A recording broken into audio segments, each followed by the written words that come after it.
now that we've loosened up a bit, I'm gonna chase down an audio setting real quick. All right. So That's while you what do I that, want. I am going to say hello to Stephen Cook, who we've decided today, just today, is our favorite guest. Nice. Yeah, I'll we were take having a contest it. between Matthew and I, and we both voted, and we decided it was you.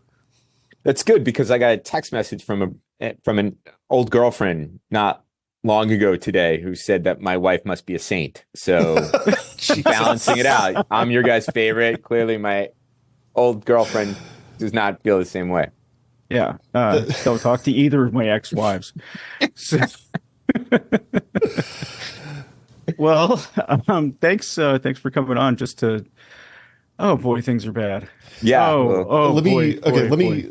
I want to give my own personal context here Oh, because please. so I got shit canned, laid off, right, from Vice because they don't want to be in the news business anymore. Well, all right. Sorry to Backing hear up, that. it's all right. It's the way the business is. So backing up even farther, we had a gentleman named John Spencer on to talk about Israel several weeks ago. I would say I came away displeased is maybe the wrong word, but like unsettled from the conversation. We can get into that maybe a little bit later. But then I got laid off, and then when that happens, there's a lot of paperwork and a lot of union meetings, and I kind of shut my brain down to everything that was going on outside of my own personal bubble. So does my understand, like, I've been getting kind of glimpses of what's going on over the past 2 weeks. Can one of you deliver me, it all seems very bad, but can I get the headline version of what's been happening? yeah, I'm happy to do it. The humanitarian situation in the Gaza Strip has grown quite dire. About a quarter of the population is now food insecure, and the UN is estimating that by May there could very well be famine in the Gaza Strip. The United States has given the bottlenecks in aid coming over from Egypt and the Israeli restrictions. The administration has ordered U.S. Central Command to conduct airdrops of food. This came after an Israeli effort to distribute aid through what they're calling local Gazans, turned quite bad, and 100 people were killed in a stampede and firing from the IDF, Hamas. It's very, very unclear. There's an investigation. So things are really, really, really, really terrible in the Gaza Strip. In the meantime, the Israelis would very much like to undertake military operations in Rafah, the city that's right on the border with Egypt, city that has normally about 100,000 people in it, but about 1.4 million. I'm sorry, normally has 300,000 people in it, but now has about 1.2 million people crammed into it who have sought refuge from other parts of Gaza. And the Israelis want to conduct military operations there because there are 4 Hamas battalions located there, and they also believe that the Hamas leadership is in tunnels beneath there. But the administration has said, unless you come up with a credible plan for evacuating civilians or giving them refuge, this is like a no-go for us. And so there's really at odds. In the meantime, the president has begun speaking about a two-state solution, speaking more forcefully about humanitarian aid.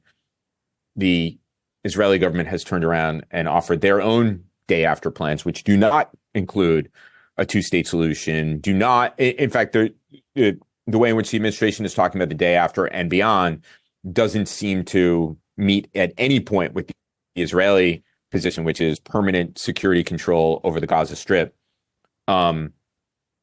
So it's pretty terrible. There's tension. A member of the Israeli War Cabinet, Benny Gantz, who also happens to be the primary rival to the prime minister, was in town in Washington and met with senior members of the Biden administration, though not the president. And he came away, quote unquote, surprised by the criticism that he was facing. Now, it's very unclear whether he really was surprised or he's playing politics. If he was surprised, it reinforces the idea that the Israelis are living in a bubble, although I can't imagine that the Israeli embassy is not reporting back to Jerusalem that things are growing tense with the administration. So that's where things stand right now. And of course, we saw the State of the Union last night. Actually, I saw the first third of it. I fell asleep, and then my wife poked me, and I saw the last third of it, which happened to include the Gaza-Israel discussion. And it is true that the president has sharpened his rhetoric with regard to Israel and spoke plainly about 30,000 Palestinians killed. You go back to October, he said you can't trust the Palestinian numbers. So there really has been a shift. The question is this more than a rhetorical shift in recognition of the uncommitted votes in Michigan and Minnesota, or is there genuinely a shift underway in U.S. policy? My sense is that we wouldn't really see a shift in U.S. policy until the administration starts fiddling with military aid, and that has not happened. So this seems like a rhetorical shift, at least at the moment. The big news coming out of yesterday's State of the Union address is that the president announced plans for the United States military to build a temporary floating pier off of the Gazan coast in order to flow aid into Gaza. It's not a panacea, of course, but it certainly holds out the promise for more aid getting to people who desperately need it. So that's not really a nutshell of what's happened in the last 2 weeks, but you get it. This answers one of my questions, which was I'd heard that I think the news broke middle of yesterday, Thursday the 7th, that they were talking about this pier. But the comment was also that there would be no boots on the ground. And I wondered, how do you accomplish this? How do you build that kind of infrastructure? So you're saying the idea is to build a floating pier and then push aid to the shore? Right. So it's actually a plan that I first heard way back in October, from the Cypriots and others, that the best way to provide assistance to Gazans is by sea. And clearly the administration has taken this up. And so I think the idea is that the United States would build this pier. You would have American military personnel on this pier coordinating with whomever is tasked with moving the aid from this pier onto the shores of Gaza. Whether that means that, you have U.S. servicemen, service personnel aboard whatever vessels are bringing the aid to the Gaza shore, but without ever getting off of these vessels or not. I mean, I think these details really have to be worked out. I suspect that this pier, floating port, whatever it would be protected by the U.S. Navy and the U.S. Air Force, that we're not just going to build this thing and then go away. I also get the sense this will be a multinational effort. Like I said, this is an idea that I first heard about from the Cypriot government a number of months ago. The good news about this is that the Israelis are all for it. Sure, why not? It would relieve them of responsibility for something that's proving extremely difficult for them to do, which is providing humanitarian aid to Gazans. I think that where the problem will be is who gets to vet the aid. The bottlenecks on the Egypt border are the trucks, before they're even offloaded and put onto other trucks that can be in the Gaza Strip, have to go through a series of inspections. And if there are things on the truck that the Israelis don't like, the truck gets pulled out. It's not like you unload the things they don't like and the truck proceeds. So is this going to be the responsibility of the United States to vet the aid coming through this floating port? Or are there going to be Israelis there with Americans? These are details that yet to be worked out. But I do think if those details can be worked out and they're not too cumbersome and they're not too complicated, which inevitably they will be, but providing assistance by sea is a lot better than airdrops. And we obviously by land would be best, but we see these bottlenecks and they're, and it's just an inadequate amount of assistance that are going to people.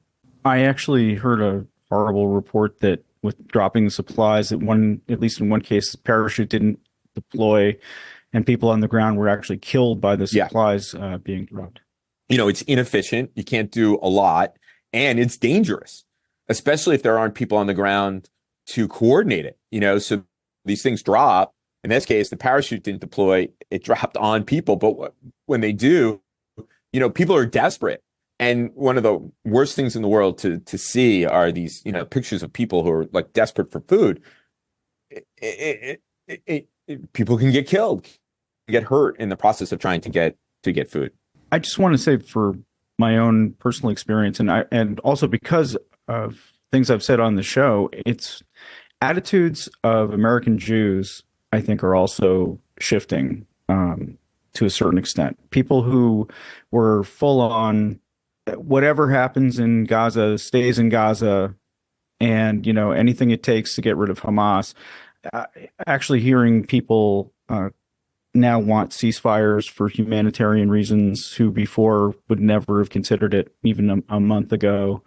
I feel differently about it now too. Do you see? Are we just catching up to the rest of the world, or I mean, what do you see? Are you asking me as a CFR senior fellow in the Middle East, or as a little Jewish kid from Long Island?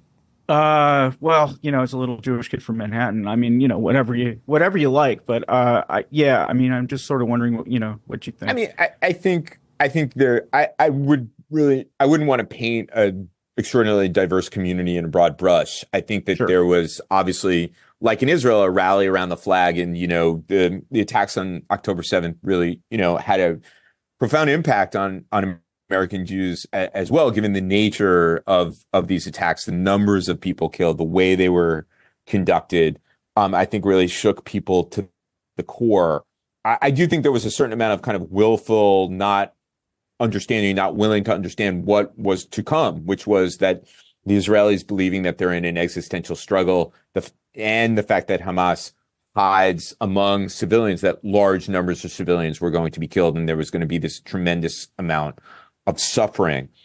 I think what you're hitting on, Jason, is the fact that people were unable to separate these issues, that Hamas's attacks were diabolical, and yes, they do want to kill Jews and they want to destroy Israel, and that there is a genocidal aspect to what they're doing. When they talk about the longest occupation, they're not talking about liberating Gaza and the West Bank. They're talking about liberating all of Palestine, and the implication of that is to kill these 7 million Jews who are Israelis.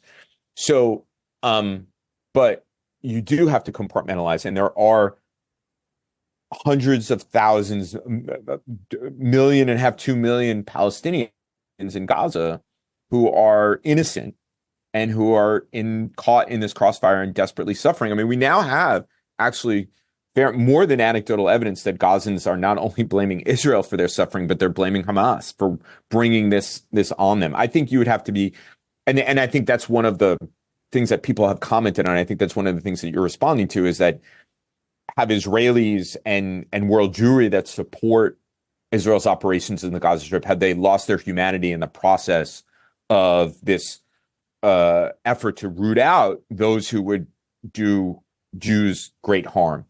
And I think that people are coming around to the idea that you can hold two thoughts at one time, that Hamas is evil, but that Palestinian babies should not be held accountable for Hamas's evil deeds. Jason, what was the shift moment for you?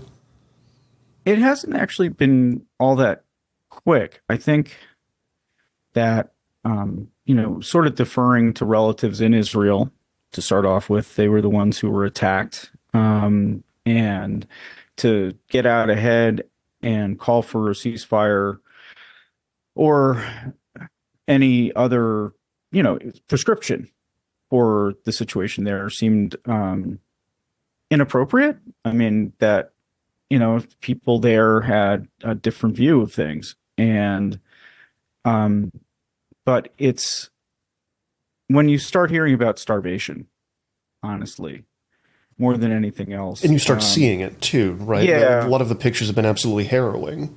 There's, you can make terrible mistakes and kill people who shouldn't be killed with weapons, especially if you're dropping bombs. All these, the whole concept of collateral damage, which I think is such an incredible phrase. But I mean, we went along with it in Iraq. We went along with it. Every country in the world that's ever fought a war is responsible for, quote, collateral damage, unquote. But starvation is preventable. It's not a byproduct of war in the modern age. And I think that's I think that's a great point. really, yeah, that's kind of what changed my mind. Well, I could hear it. I feel like when we had a conversation with John Spencer, Stephen Cook, a few weeks ago. Who is this? In the kind of the headline of the conversation was, Israel is fighting a very moral war, and they're doing it. They're really trying to minimize civilian casualties.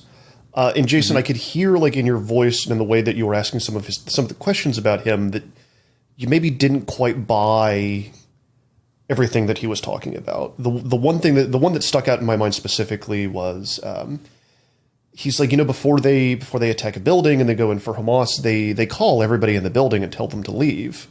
And you softly pointed out, well, like cell service in Gaza is famously pretty terrible. How functional is that kind of solution? And I'm just wondering if your thoughts had been shifting maybe earlier than you thought than just the starvation. I think that for me, it's an impossible situation. I also was reacting against a lot of the college students and the people who were calling for, from the river to the sea, and they couldn't actually find either on a map. And it is, and all of a sudden everyone's wearing a keffiyeh, and you start to, I was feeling under a lot of pressure as a Jew, frankly. And I'm not particularly, first of all, I'm a genuine atheist. Forget about not particularly religious, but I'm an actual, but, still have a synagogue that we're associated with and all that kind of fun stuff. And you see the police cars and the community and everyone's crying, and put that together with the guy who was the professor who was exhilarated by what Hamas did, and you're setting up a position where it's not built for sympathy. I think that it's an incredible situation. Stephen, we should get back to you, but I do know that children are not raised to love Israel, and Israeli children are not raised to love Palestinians. There have been some incredible cases of the UN Palestinian Refugee Agency and what they've allowed to be taught or have taught in schools. Right. So I don't know that and I guess I'm humble enough to say I don't really see a solution. I think that people do genuinely hate each other, and that the two-state solution, I can see the problems with it. I guess I think it's probably the best possible option, but I can see the problem setting up another country right next to yours that has its own military and everything else, and everybody hates everybody. And it doesn't seem like Israel will ever let that happen. Well, particularly now. The polling in Israel demonstrates that too. I think in Washington, people are too focused on the personality of Prime Minister Benjamin Netanyahu. I called this the other BDS, Bibi derangement syndrome. Everybody calls him Bibi.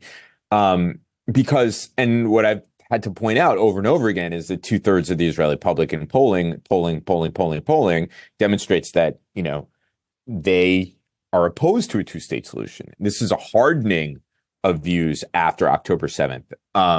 That Benny Gantz, the member of the War Cabinet, who is looked at as a more moderate than Netanyahu, actually ran to the right of Netanyahu on Gaza and has been saying that the Israelis need to go into Rafah and destroy Hamas. He's a decorated military officer. But I want to get back to something that Jason said, and I think what you're articulating is a lot of things that I think a lot of people have been feeling. With the rhetoric coming from universities, cultural institutions, Jews feeling shut out, allies leaving them, Matisyahu being chased out of venues where he's playing. Matisyahu is someone who has stood for peace. Yes, he believes in the legitimacy of the state of Israel, but has been clear in his views about coexistence and so on and so forth, and him being labeled a racist and so on and so forth. These things are very, very unsettling. I live in a community. I'm like you. I haven't declared my atheism, but I am a kind of 3 day a year synagogue Jew. I'm more of a, bagels, lox, cream cheese, Sunday New York Times Jew than anything else. But I live in a community where if you go out to the main road, there are 3 different synagogues within a quarter of a mile of each other of different flavors. And on Saturdays, we have a fairly significant police presence. And the rest of the week, we still have police as well as private security. So it's a very, very unsettling time. Franklin Foer wrote in the Atlantic magazine, "Is the golden age of American Jews over?" So I think it's easy to be hard on the community when it's, seems to have not been sympathetic to the consequences of Hamas's actions on October 7th and what's happened in the Gaza Strip. But Jews, I think, quite rightly feel under threat in a place that they never felt under threat before. People not wanting to send their children to certain colleges, universities. I have a child who's going to college for the first time in August, and there was lots of discussions about, would you send your daughter to Columbia or Penn or something like that? I mean, I don't want to get into it, but I think a lot of people have these incredibly complicated and fearful feelings about what's happening. As far as the two-state solution goes, again, I think you're quite right. The idea of this that the administration is now pushing it strikes me as odd, and I wonder whether it's more driven politically by polls of undecideds than it is based on President Biden's clear-eyed calculation of what's possible. Even under much, much better circumstances, no Israeli government could satisfy even the minimum demands for peace that the Palestinians had. And vice versa, no Palestinian leadership could satisfy even Israel's minimum demands for peace. Those were under much better circumstances. Oh, and by the way, those demands are mirror images of each other. What can you articulate them? Yeah, sure. So I was just about to. So thanks. We're clearly on the same wavelength. Same wavelength here. Israel. Jerusalem is the united eternal capital of the Jewish people. Palestinians, we must have at least part of Jerusalem as our capital. Those are the minimum. Palestinians, we must have a contiguous, fully sovereign state within the June 4, 1967 boundaries, where this in and of itself is only 21% of historic Palestine. So we must have this. Israelis are like, oh no, but we have to keep all these settlements and we'll withdraw a little bit here, a little bit there, but we're definitely not going back to the 67 lines. And you're definitely not going to be fully sovereign. Maybe the extent of withdrawals or so on and so on is negotiable, but the basis is not. These are mutually exclusive positions. Third, the Palestinians have to have some redress to Palestinian refugees from 1948 and their descendants. Israel's like, we're not ever going to allow any refugees back into Israel proper. How do you manage these three things? And then especially now. I'll give you a kind of a realer world example of it. I have a friend from graduate school who's Israeli, grew up here in the United States, left the United States, has become an Israeli, and he lives just across the way. He lives within Israel proper, but he lives just across the way from an Arab village. I mean, from his yard, you can see this Arab village. It's quite close. I think people who've never been there don't have a real appreciation for the distances. In any event, I've been in almost constant contact with him and his family since October 7th. And he said, if you go by the polling, the people across the way from me, huge numbers of them are supporters of Hamas. This is not a recipe for good neighborliness and a propitious moment for American diplomacy. Now, I think the diplomats would say, well, you can't stop trying, and what is the other alternative? I think those are good arguments, but we should at least be prepared for that much better than half chance that we're not going to get a two-state solution, and that there may end up being some kind of ugly version of the status quo that settles in once military operations are over. What is that status quo? Like, what is Israel's plan after the conflict is over? Yeah, I think that they're going to go back to sealing off the Gaza Strip. But instead of staying out of the Gaza Strip, they will avail themselves the right to go in and conduct raids against remnants of Hamas or whatever comes in to replace it, in the same way that they've been doing that in the West Bank and Palestinian cities like Jenin, in particular Jenin, but others. We saw that actually in the spring of 2023 and summer of 2023, where Israel Defense Forces were much, much more active in the West Bank and going after Hamas operatives and they had pulled people away from the Gaza border, believing that Gaza would be quiet. I think that's a template. I think they'll likely try to ring Gaza with Iron Dome batteries. I mean, but when the prime minister and his closest advisor, Ron Dermer, the former ambassador here, who's now the minister of strategic affairs, I'm not sure what that means, but nevertheless, when they speak about a enduring Israeli security control over the Gaza Strip. And someone like me hears that and says, oh, so basically we're talking about is occupation. They say, no, occupation.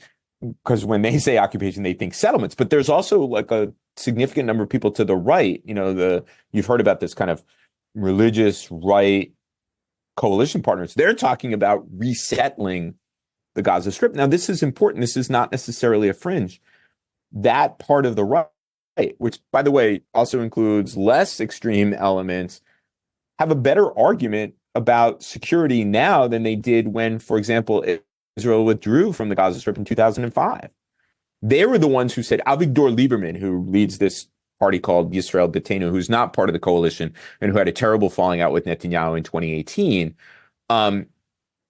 In 2005, he and others said, well, withdrawal from the Gaza Strip is just going to invite attacks and attacks inside Israel. And so now that October 7th has happened, they have a much more potent and compelling political argument for people on the right, which is that when Israel was in the Gaza Strip, there was more security than when Israel was out of the Gaza Strip. That's the political configuration. So how is it that people are like seriously considering that the two-state solution is a possibility? How does the rest of the world react, though, when officially combat operations are over, if that's even a thing? I just think about all of the energy that's being ginned up in the Palestinian cause. And I understand that, most of the support is a mile wide and, an inch deep. But I just kind of wonder if, as far as the rest of the world goes, can we actually go back to that status quo where Israel's back in the bosom of nations insofar as it ever was? Right. And we, have our chat services all run by Israelis and, and the various other things that, startup nation that BB like to talk about. Right. Yeah, I think some of the Palestinians don't believe that there's been a paradigm shift, right? And that there won't be, that when, the guns fall silent, we'll go back to some version of the way it was before. I mean, I don't, they obviously don't wish that was the case, but I think Palestinians don't put a lot of stock in the kind of rhetorical energy people have put into this issue. I would point out that no country has broken diplomatic relations with Israel. There have been recalls of ambassadors, a number in Latin America. The Bahrainis didn't send their ambassador back to Tel Aviv, but they didn't break relations. None of the Abraham Accords countries, Egypt, Jordan, none of them. There may be tension. There may not be ambassadors there. The Jordanian ambassador is not in Tel Aviv, but no one has actually broken relations with Israel over this. So it's possible to rend our clothing over something that's not necessarily happening. I suspect that there will be lots of discussion about reconstruction and donation of aid. I'll point out that the wealthy Arab states have a long history of committing to large amounts of aid and then never really actually delivering it. But it is the major difference here is that the Israelis have, from their perspective, been fighting an existential struggle. And as a result, they've done considerable damage to the Gaza Strip. Your previous guest had talked about, the Israelis being very careful. It's clear that they do some of these things, but it's also clear that they have loosened the rules of engagement. That because they believe they're fighting an existential struggle, that they believe that they've had to do certain things that they wouldn't have otherwise done because they need to destroy Hamas, and also try to turn the Palestinian population against Hamas. You cannot discount the fact that this has been a real free fire zone for the IDF, where they have loosened the rules of engagement, where they have taken down, 60% of the buildings in northern Gaza in order to break Palestinian society away from Hamas. Like I said before, there's a fair amount of evidence that that's begun to happen. That's different from the West Bank, where there's, Hamas's stock as resistance has gone up. Still, it's horrifying what's happened. And I can't imagine that something comes to an end and then Gaza is going to be left in these ruins. So something is going to happen. I haven't yet seen the plan or anybody step up. Part of it is the Saudis, the Emiratis, and others make the case, hey, look, we're not going to be the ATM for reconstruction. That's just going to get destroyed in 2 years and 3 years and 4 years, going to another round of fighting between Israel and Hamas. Something has to change. They have said there has to be a credible two-state solution. That's hard to get to. The Israelis' argument is, well, if you don't want to have that happen, well, let's get rid of Hamas. Now, I can imagine that privately, these governments are totally on board with that. But they're also, Gaza is a terrible situation. The words, very, very hard to describe words. Like, as you said yourself, Jason, starvation, when you see it and it's happening, is really hard to get one's head around, especially when this was not something that had ever been an issue, even, with Palestinians under occupation, that people had starved. Even, well, I'm sorry, I use a No, Friday afternoon. Well, at least you go have a drink afterwards. Yeah, good point. Even if Hamas is destroyed, say, whatever that means. Whatever that means. Sorry, I just want to throw that in there. No, absolutely. It's a good point. Refrain. Yeah. It seems as if the energy that gave rise to it will still be there. Well, right. And will perhaps be worse in a post-conflict world, in a post-conflict Gaza, right? Yeah, I think that is the major issue before the Israelis, for which they have no real answer. Let's just set that aside for a second. Let me just say, it's actually starting to chafe me how many times people I hear, we're in these meetings in Washington, and it's like, well, you can't destroy an idea, you can't destroy him. Yes, that's true, but I think you can render a group incapable of being an existential threat to your security. And I think that's what the Israelis are after. Destroying Hamas, this is political language that I think the Israeli government on October 7th, October 8th has to use. You may not like Netanyahu, you may distrust him, you may think he's a terrible human being, et cetera, but he has politics also. And so I think a lot of this is political language. And I think that just like the United States after the September 11th attacks on New York and Washington couldn't contemplate anything other than destroying Al-Qaeda, I think the Israeli public was demanding that Hamas be destroyed. And so then an Israeli government wouldn't be able to do anything other than that, whether it was led by Netanyahu or, someone else. I think that the concern that this kind of violence begets a Hamas 2.0 or something else is a very, very real one. I think the Israelis have tried to square that circle by saying, look, we're going to have permanent security control over Gaza in perpetuity. recognizing that this is something that's likely to happen, but that because they'll have the whole thing bottled up, that it won't be a threat to them. I don't know whether that's true or not. I also don't know whether we can take any comfort in that assertion that they would have security control over Gaza, because these are not sentiments that are confined to the Gaza Strip, right? Extremist groups in the Middle East have used the conflict, used Israel's existence as a mechanism for mobilization. So, and that's another thing. It's another, people tend to think the two-state solution is like this panacea, right? Oh, there'll be peace, but for the extremists, this is surrender. The land has been sacralized. So even a solution doesn't end the extremist phenomenon. But getting back to the issue at hand is, yes, there is a real possibility. There was a possibility before this. And it seems almost inevitable after so many people have been killed that extremists will continue to thrive in this kind of environment. All right, Angry Planet listeners, we're going to pause there for a break. We'll be right back after this. All right, Angry Planet listeners, we are back on with Stephen Cook.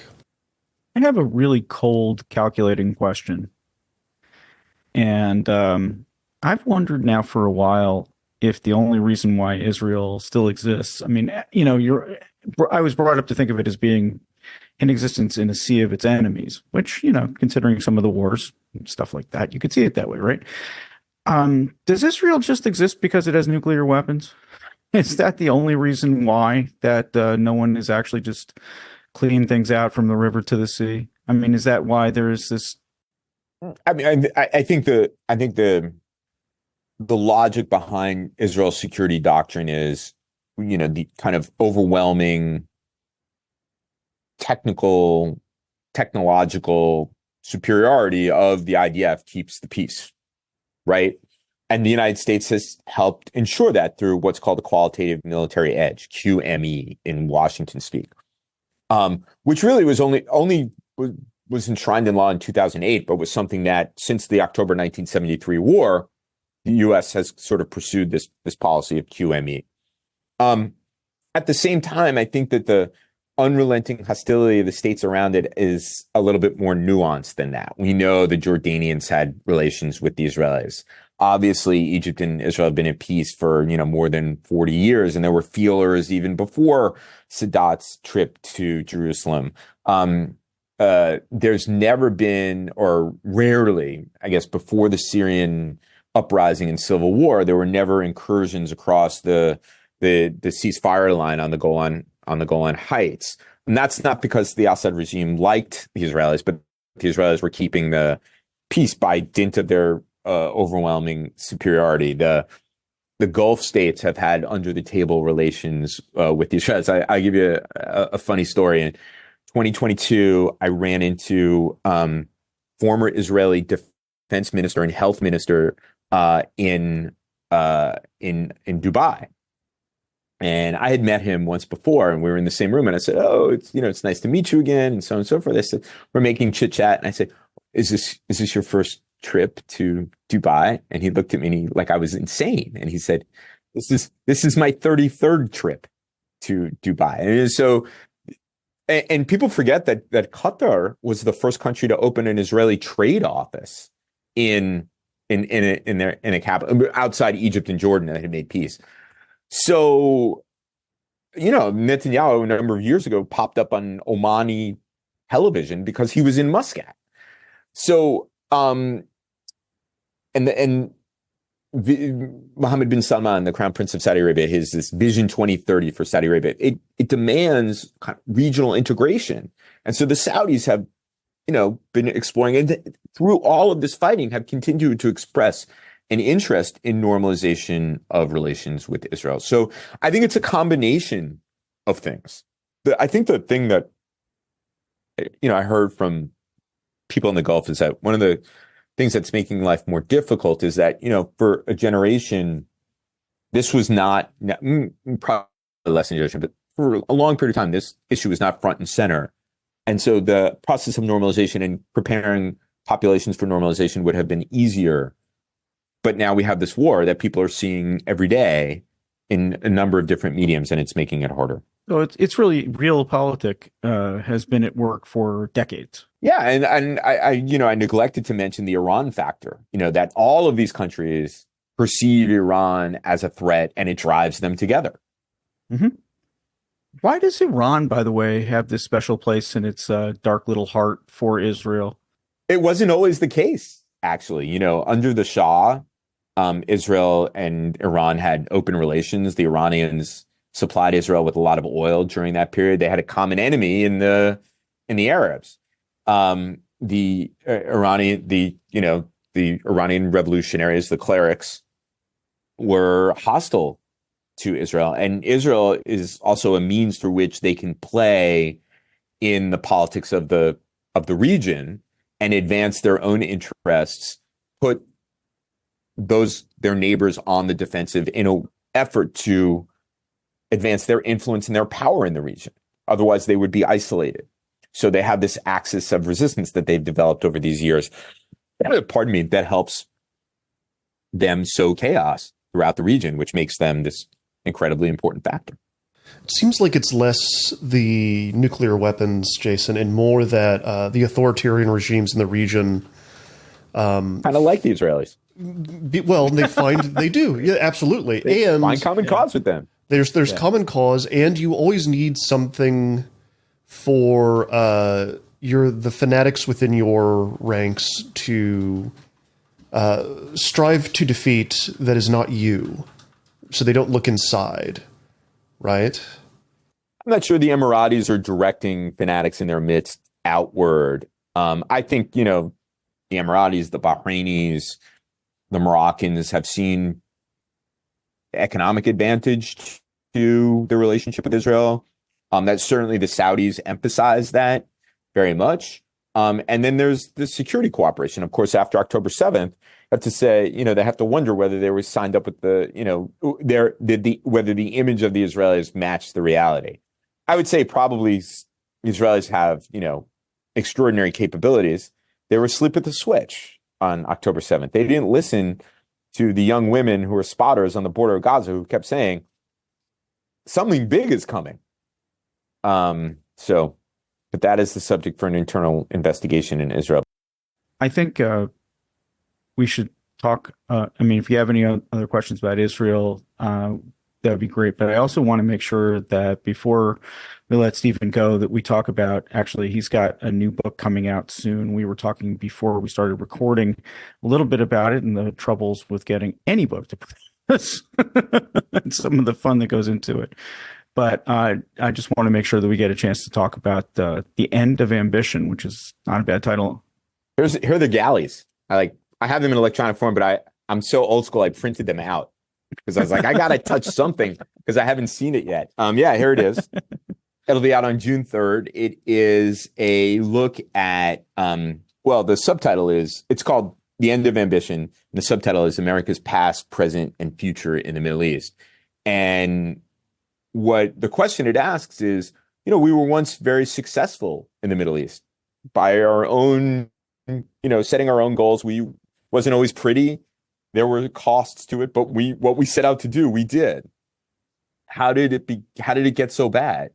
And now that it's gotten so bad and we've confronted, decades of failures in the region, what is it that we have to do to be more constructive? And I go through this history and then offer some prescriptions for what the United States should be doing in the Middle East. But overall, what I'm suggesting is that in the early 1990s, we took on this ambitious, transformative goal for the Middle East, one of the regions of the world that seemed most in need of transformation. And because there was no Soviet Union any longer, and because we had defeated Saddam Hussein in, days, essentially, we believed that we had the power to make good things happen in the region, not understanding the limits of our power, and that our power, and I don't want to give too much away. I mean, I'd like people to buy it, but that our power is best leveraged when we're trying to prevent bad things from happening rather than trying to make good things happen. And that tends to run against the grain of, the American ethos. We do good in the world. We saved the world from fascism and communism, but our return on investment from trying to make good things happen and transform the Middle East is almost zero. But when we wanted to prevent bad things from happening, we were able to achieve the things we want. Now, maybe you can argue about what those things were, but we were able to achieve them. I was just going to also say that I noticed in particular the book's cover, which people can't see. Maybe we could put a picture up when we post it, but it's this really, really cool desert with a highway going through it that's covered by desert, like we'd left a long time ago. When we were thinking about titles, I mean, this was a working title that became the title, but I was like, if my publisher, which is Oxford University Press, comes back to me and says, can you give us some other alternative titles that we can mull? That's happened before. One of those going to say, we're on the road to nowhere. I might have a problem with the talking heads, but I thought that would be kind of cool. But yeah, it's the people have reacted very strongly to the cover, which is actually good because people see covers and like, oh, maybe that's a good book to read. I'll buy it. Or I'll assign it to my class of 500 undergrads or something like that. Well, it's very right. It's this symbol of empire since the age of the Romans erode, being swallowed by the desert, right? Just yeah, I actually want to meet the designer who did it and give that person a big hug because I think it really does capture what the book is about. We had we're paved with good intentions, and now we're swamped. So, I mean, I don't want you to give too much away, but can you tell me about the 90s and how we got good at preventing bad things from happening? Well, it wasn't the 90s when we were good at preventing bad things from happening. It was essentially a post-World War II up until the 1990s. I talk about February 26, 1991 and December 26, 1991 being those moments where we shifted from prevention to transformation. And what happened on February 26, 1991 is Saddam waved the white flag. And on December 26, 1991, the hammer and sickle, the flag of the Soviet Union, came down over the Kremlin for the last time, and the Russian flag went up. And up until that point, we had very kind of modest goals in the Middle East. We tried to prevent any country, a coalition of countries, from interfering in the free flow of energy resources out of the region. And we tried to prevent, particularly beginning in the 1970s, any country or coalition of countries from threatening Israeli security. And that was done through American predominance. After those two dates in 1991, we said, hey, wouldn't it be great if this part of the world, which in this sort of updated neo-colonialist way we looked at as kind of retrograde, wouldn't it be better? And this is a quote. Bill Clinton said, let's bring these countries into the 21st century.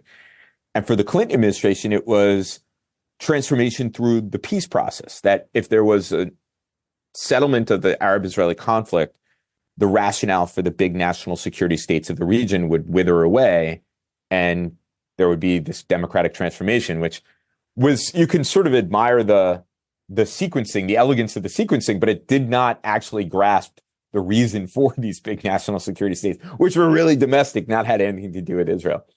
And then the Bush administration sort of turned that on its head and said, no. You have to have democracy before you have peace. It's only after you have this reform. And so we went, and then 9/11, I mean, this all kind of happened in the crucible of the post 9/11 environment. And so we went about transforming the region, which would bring peace and prosperity to everybody. And these things were this different sides of the same coin, which was this ambitious effort to remake other people's societies without having a really good grasp, I think, of what made them tick. That sounds very American. Well, and I, like I said, I think there are arguments in the book that are going to cut against the grain of what people say. Like, I say to people sometimes, maybe there isn't a resolution to the conflict between Israelis and Palestinians. And that's not my hope, but maybe there isn't. There's a certain, I did write it. I conceived it and wrote it, a big chunk of it during COVID, and obviously, and then political instability in the United States, and looking at the previous 20 years of. There's a certainly Stephen in darkness aspect to this book. So, despite my generally sunny disposition, there was, yes, Stephen in darkness kind of thing about it. Is there then a kind of liberation in letting go of ambition? I think so. I think we would be much better off. And actually, we being constructive and looking at our policy more in preventive terms, we may actually have a fighting chance of seeing good things happen. It just won't be necessarily because of us. Sometimes we actually need to get out of the way of things. The Abraham Accords, which people celebrate, which I think they genuinely should do. I think, a lot of the human rights activists, I think they have some arguments about authoritarian systems and so on and so forth. But I think that the Abraham Accords have a fighting chance of bringing people together and so on and so forth, and changing dynamics among countries in the region. We didn't do that. They give President Trump. Well, Jared Kushner did it, apparently. Well, my understanding of what happened was he sort of we came in to kind of seal the deal with goodies, but we weren't the ones who were doing this. I mean, the Israelis and Emiratis were driving at this for 5 years before. The Bahrainis and the Israelis were driving at this for 5 years before. There's been long kind of under the table relations between Morocco and Israel. And we gave the Moroccans, we sweetened the pot for the Moroccans by saying, that Western Sahara conflict that no one knows and cares about, we recognize your sovereignty in the Western Sahara. That was the Moroccans were great, okay, we'll bring our relations with Israel out of the closet kind of thing. I remember reading about that particular war many years ago. It's in the Western Sahara, and it's the worst place in the world. Truly, no one should want it, but yet. I know, isn't it amazing? Yes. Well, when you live there, it probably seems pretty important to you. Yeah, but why do you care if you're American? Anyway, it doesn't matter. Whole other podcast. Well, the fact that if you looked at Americans, even knowledgeable Americans, and you said Western Sahara, and they would look at you so they would have no idea what you were talking about, demonstrates that we didn't care enough about it. So it was an easy giveaway to the Moroccans. Yeah, very good. Right, to incentivize them on the Israeli front. Yeah. Right, it's like spending other people's money. It's the easiest thing in the world. Right. Exactly. If I can bring us back around just here at the very end before we let you go, what are the levers of power that America can pull here? In the current conflict in Gaza? Yes. This is a important question that I think people have been debating or kind of dancing around is what power does the United States have? The Israelis seem to be doing things in defiance of the Biden administration. Hamas, we can't get our arms around this. I think it's unfortunate. It's another kind of reality that I think sometimes people don't want to, is that we have a bunch of countries in the region that we call our partners that aren't always our partners, and that they can calculate their interests differently from the United States. Now, in the Israeli case in particular, as I said before, they define this struggle in existential terms. So they are going to be somewhat impervious to outside counsel when they think that they're fighting for their life, even from your best friend. I was having this conversation earlier today, and I said, the president can declare certain things unacceptable and say the Israelis must do stuff, but he's going to have to back it up with action if he really wants to get their attention. And it seems to me that the only thing left for them to do is to, as I said earlier, fiddle with military aid. I'm not sure he's going to do that. I don't see Joe Biden doing that, just given his worldview, given that it's an election year. But I think that's, and the other problem with that is that you can threaten that. And then if you carry it out, but it doesn't, because the Israelis define this in existential terms, it doesn't fundamentally alter their approach, you look weak, and then you have no more bullets in the chamber. So it's something to be used very, very carefully. I think under more normal circumstances, we may have an ability to talk the Israelis off the ledge, but not in this conflict. I saw the October 7th footage. Did you go? You've seen the film that they were kind of. I saw there is a film, but there's also those kind of raw footage. It's about an hour or so of raw footage. I'm not justifying anything that the Israelis have done since, but this is truly among the most horrifying things that I have ever seen. Well, the kind of thing that startles you awake at night, kind of thing. Weeks after it. I mean, I don't mean to be overly dramatic. I mean, this is actually my experience with it. I felt it was a professional responsibility to see it, and I don't regret that I saw it, but it is deeply disturbing. Well, thank you, Stephen Cook. Sorry. No, that's not right. I like ending the show on notes like that personally. Yeah. No, I'm just. Because I think that's a good thing to highlight, especially at the end. You cannot, as I think people ignore that Hamas has avowedly said that they want the destruction of the state of Israel. That's part of the charter, and that October 7th happened. Right. And it was as horrifying and as brutal an act as we've seen in a long time, right? Right. And it's hard to put words to it. It's not just it's the images, the personal nature of this, the things that Hamas said and did while these people were doing this to other human beings. And some of it really, push Israeli buttons. Here they were killing people within sovereign Israel, but they were referring to Israelis as Jews, dogs, and mustautanin, settlers. This is not in the West Bank or the Gaza Strip. This is in sovereign Israel and things like that. So this is deeply presses on every kind of neuroses that Israelis have. And Jews too. And going back to what Jason was talking about earlier, in any event, I'll leave it there. I mean, we could do a whole episode where we can plumb the depths of depravity. I'm happy to come back and do it if necessary. But I'd like to talk about something nice. Nice. Well, I can't think of anything though. Just like as a note here at the end, I think that it is possible and important to remember both things at the same time, to hold both thoughts in your head. Yes, I have counseled people that as well. Yes, absolutely. And I would say that is one of the greater ambitions of the show, is to force people to confront that kind of thing. Right? I wouldn't even call it a dichotomy, because they're not. Which is a great thing about the show. Thank you.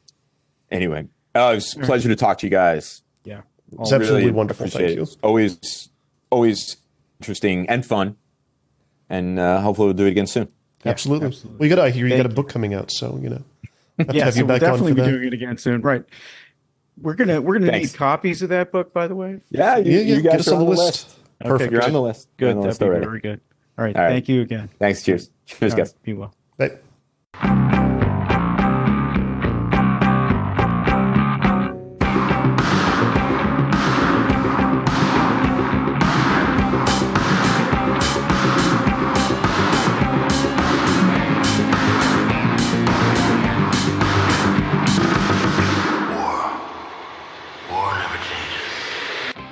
That's all for now, Angry Planet listeners. As always, Angry Planet is me, Matthew Gold, Jason Fields, and Kevin Odell. It was created by myself and Jason Fields. If you like us, please go to angryplanet.substack.com or angryplanetpod.com. Kick us those $9. It helps us keep the show going. There's going to be some written stuff there shortly. Looking forward to getting some of that going next week. We're going to have a conversation about nukes coming up. I'm going to track somebody down to talk about Kissinger. I'm going to do it. Fallout bonus is coming. It's in the works. We've got a Discord. If you want to get on there and see all the Dune 2 memes that are being shared, you got to sign up at angryplanet.substack.com or angryplanetpod.com. As you've heard other episodes, you even get to send in your own questions. So, Angry Planet Pod or angryplanet.substack.com.